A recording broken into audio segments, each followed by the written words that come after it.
Good morning student. आज हम लोग पढ़ने वाले हैं हमारे अकाउंटेंसी में एक दूसरा क्वेश्चन एडमिशन ऑफ पार्टनर का। ये भी अपने आप में एक पूरी प्रोसीजर के साथ में हम क्वेश्चन को समझ रहे हैं। देखिए इस क्वेश्चन में हमने क्या लिया है कि हमारे पास लिखा है हमने क्वेश्चन में कि A and B are two equal partners on 31 March their balance sheet as follows. हमको बैलेंस शीट गिवन है। बैलेंस शीट में हमारे पास है सबसे पहले कैपिटल। ए की कैपिटल 40,000 है, बी की कैपिटल यहाँ हमने 30,000 ली है। जनरल रिजर्व है हमारे पास 6,000 का और प्रॉफिट एंड लॉस अकाउंट है 4,000 का। तो आप एक बात ध्यान रखिएगा, जनरल रिजर्व और प्रॉफिट एंड लॉस ये पार्टनर्स में डिस्ट्रीब्यूट कर दिए जाते हैं, बांट दिए जाते हैं, ये भी ओल्ड पार्टनर्स में। तो एडमिशन ऑफ पार्टनर में जितने भी रिजर्व हो, जितने भी प्रॉफिट एंड लॉस का बैलेंस हो, ये हमेशा ओल्ड पार्टनर्स में ही डिस्ट्रीब्यूट किया जाता है, न्यू पार्टनर को ये कभी भी नहीं मिलता। दूसरी बात, लायबिलिटी है क्रेडिटर्स। एसेट में बिल्डिंग, मशीन, स्टॉक, डेटर्स है 11,000 के, प्रोविजन इसमें से 1,000 माइनस है, कैश है हमारे पास 10,000। आगे का सवाल है हमारे पास, देखिए यहाँ लिखा है they admitted C for 1/4 share, he brings 15,000 for capital and 5,000 for his goodwill for cash. Building appreciated by 10,000। जो बिल्डिंग है वो 10,000 रुपये से बढ़ गई, तो जो बिल्डिंग है उसके ऊपर हम एक टिक कर लेंगे। ऑल डेटर्स आर गुड, जितने भी डेटर्स हैं वो सभी अच्छे हैं, इनमें से कुछ भी बैड डेब्ट्स नहीं होना है। तो सीधी सी बात है, यहाँ आपको समझाया जा रहा है कि जो 1,000 रुपये का प्रोविज़न है ये अब हट जाएगा, क्योंकि सभी डेटर्स कैसे हैं, गुड हैं, अच्छे हैं। तो जब 1,000 का प्रोविज़न हटेगा तो ये हमारे लिए प्रॉफिट क्या है। फिर लिखा है creditors for 1,000 will not likely to claim. जो क्रेडिटर है तो हम डेटर में भी टिक करते हैं, क्रेडिटर में भी करते हैं। इसमें से 1,000 के क्रेडिटर ऐसे हैं जो कि हमसे पैसे नहीं मांगने वाले हैं। तो जब क्रेडिटर हमसे पैसे नहीं मांगेगा तो वो हमारे लिए प्रॉफिट हुआ, लायबिलिटी हमारी जो है वो कम हो रही है। मशीनरी डेप्रिसिएटेड बाय 10%, तो हमने मशीन पर टिक कर दिया है। तो सबसे पहले जो भी एडजस्टमेंट दिए हैं उसको आपको पहले टिक करना है। फिर लिखा है prepare revaluation account, partners capital account and new firms balance sheet. तो देखिए अब हम इसको बनाने जा रहे हैं।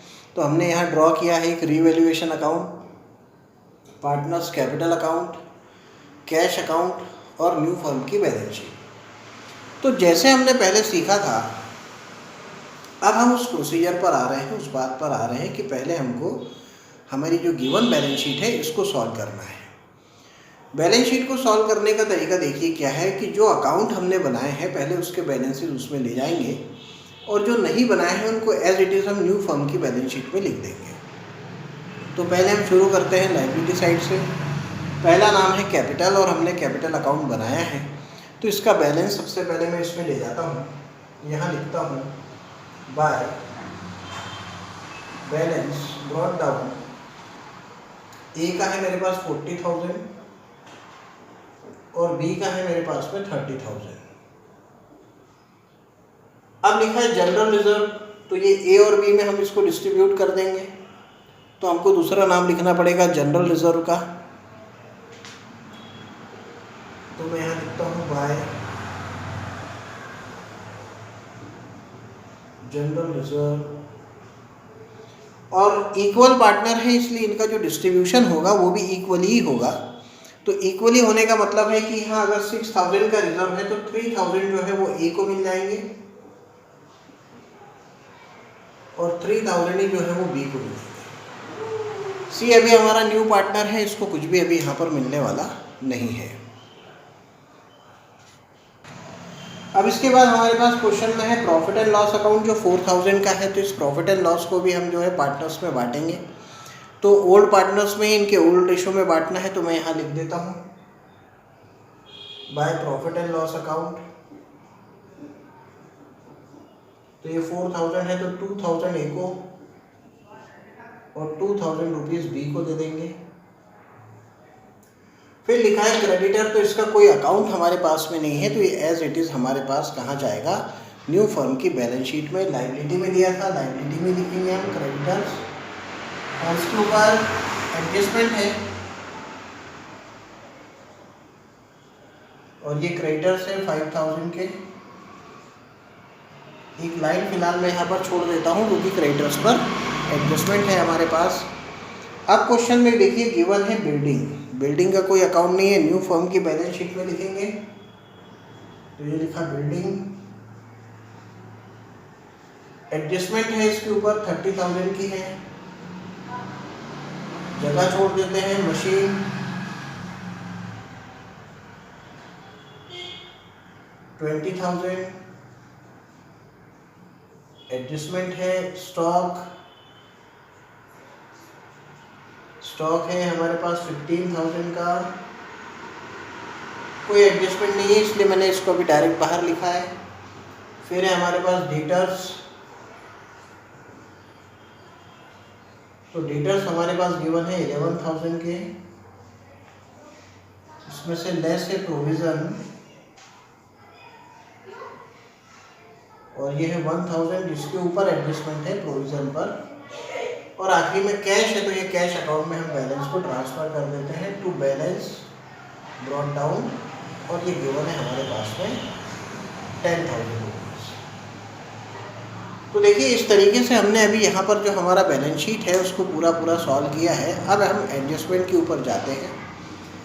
पहले लिखा है the admitted C for 1/4 share and he brings capital ₹15,000। अब उसने जो कैपिटल लाई है वो 15,000 की लाई है, तो लाने की जब एंट्री करेंगे, कैपिटल लाएगा तो एंट्री बनेगी cash account debit to C's capital account. तो पहले कैश अकाउंट के डेबिट में जाना पड़ेगा और यहाँ लिखना पड़ेगा टू सीज कैपिटल अकाउंट, और जो उसने कैपिटल लाई है वो 15,000 की है। फिर कैपिटल अकाउंट के भी क्रेडिट में जाना पड़ेगा, यहाँ लिखना पड़ेगा बाय कैश अकाउंट और 15,000। इसके बाद देखिए हमारे पास में लिखा है कि 5,000 फॉर गुडविल फॉर कैश, और यहाँ पर अब गुडविल कैश में लाई गई है। तो जब गुडविल कैश में लाई जाती है तो आपको पता है दो एंट्रियाँ होती है, एक लाने की और एक बांटने की। लाएगा तो कैश अकाउंट में, बांटेंगे तो कैपिटल अकाउंट में। तो पहले लाया है इसलिए हम पहले कैश के डेबिट में जाते हैं। यहाँ लिखते हैं टू प्रीमियम फॉर गुडविल यानी टू PFG अकाउंट, और ये लाया है गुडविल 5,000। अब बांटेंगे तो कैपिटल के क्रेडिट पे जाएंगे,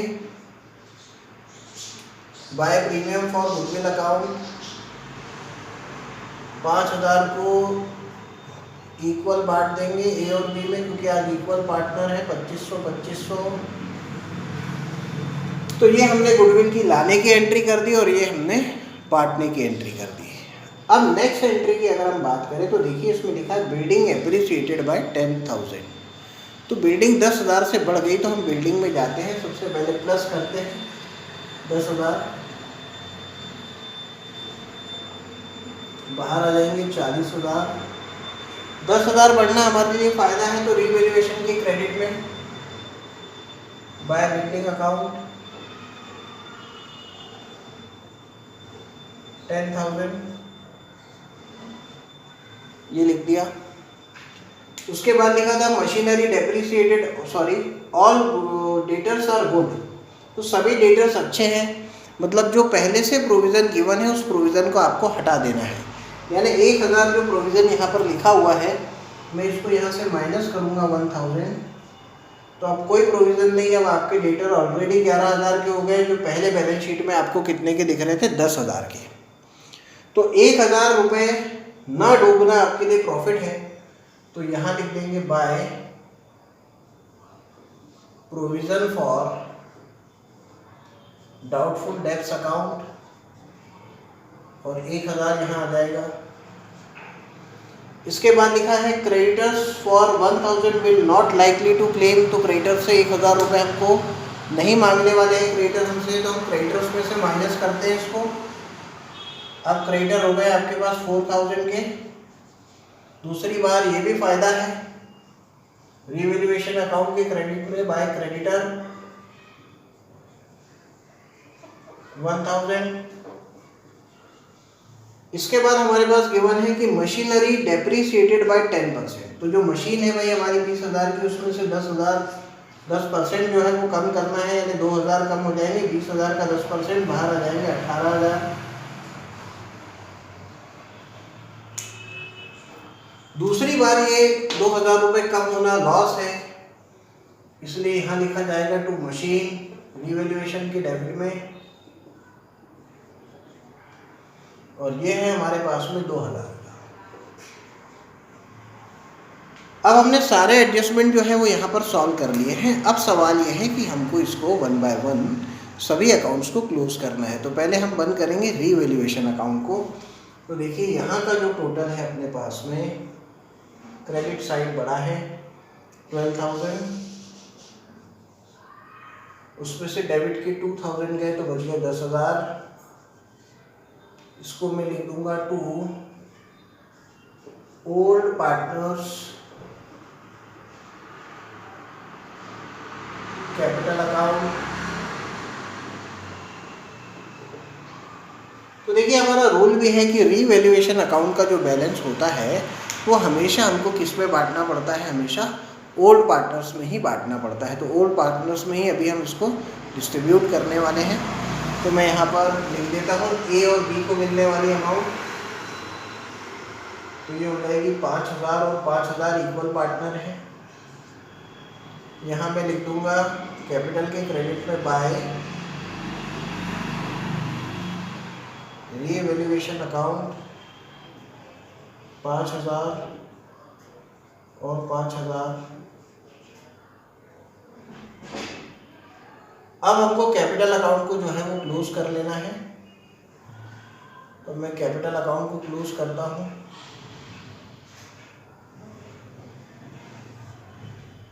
तो सी का टोटल तो 15,000 है, 42,500 बी,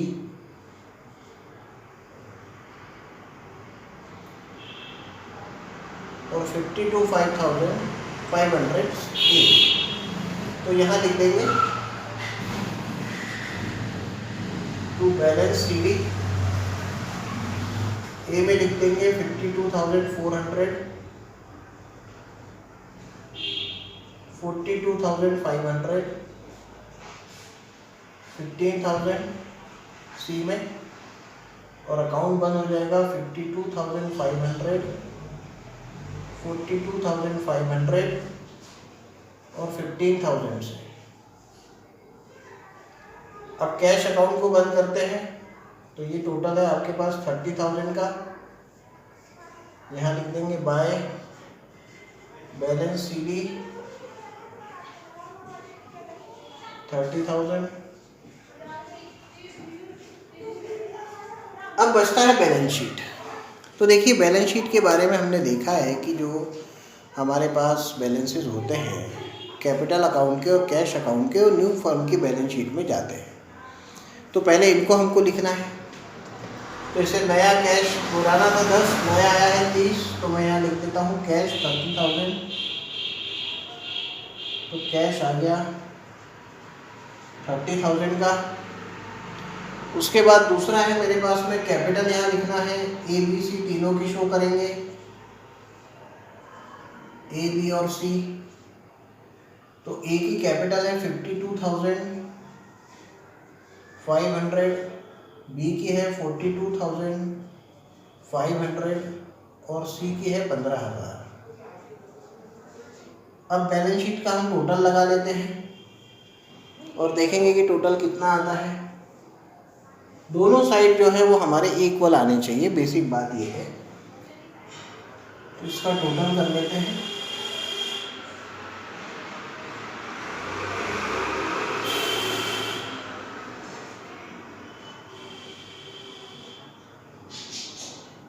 तो 1,14,000 जो है वो आपका लायबिलिटी साइड है, एसेट साइड का भी करते हैं।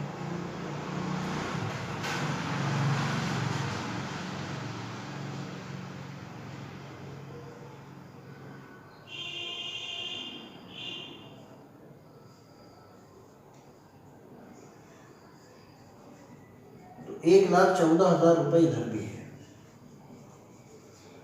तो देखिए इस तरीके से जो है वो पूरा क्वेश्चन हमारी जो बैलेंस शीट बनाने वाला है और एक जो कंप्लीट क्वेश्चन है वो आज हमने यहाँ पर सॉल्व किया है। आपको इसी क्वेश्चन को जो है वो नोट डाउन भी करना है और साथ ही साथ इसका जो सॉल्यूशन है आप इसको भी नोट डाउन करिएगा, ताकि अगले जो सेशन में हम लोग वीडियो देखेंगे उस वीडियो में आपको बहुत कुछ फ़ायदा जो है वो यहाँ पर मिल जाएगा कि किस तरीके से हमको जो है वो क्वेश्चंस को सॉल्व करना है और कैसे रूल्स को लगाना है। तो प्लीज़ आप इसके पुराने वाले सेशन भी ज़रूर देखें ताकि आपको इसका फ़ायदा पूरा मिल सके।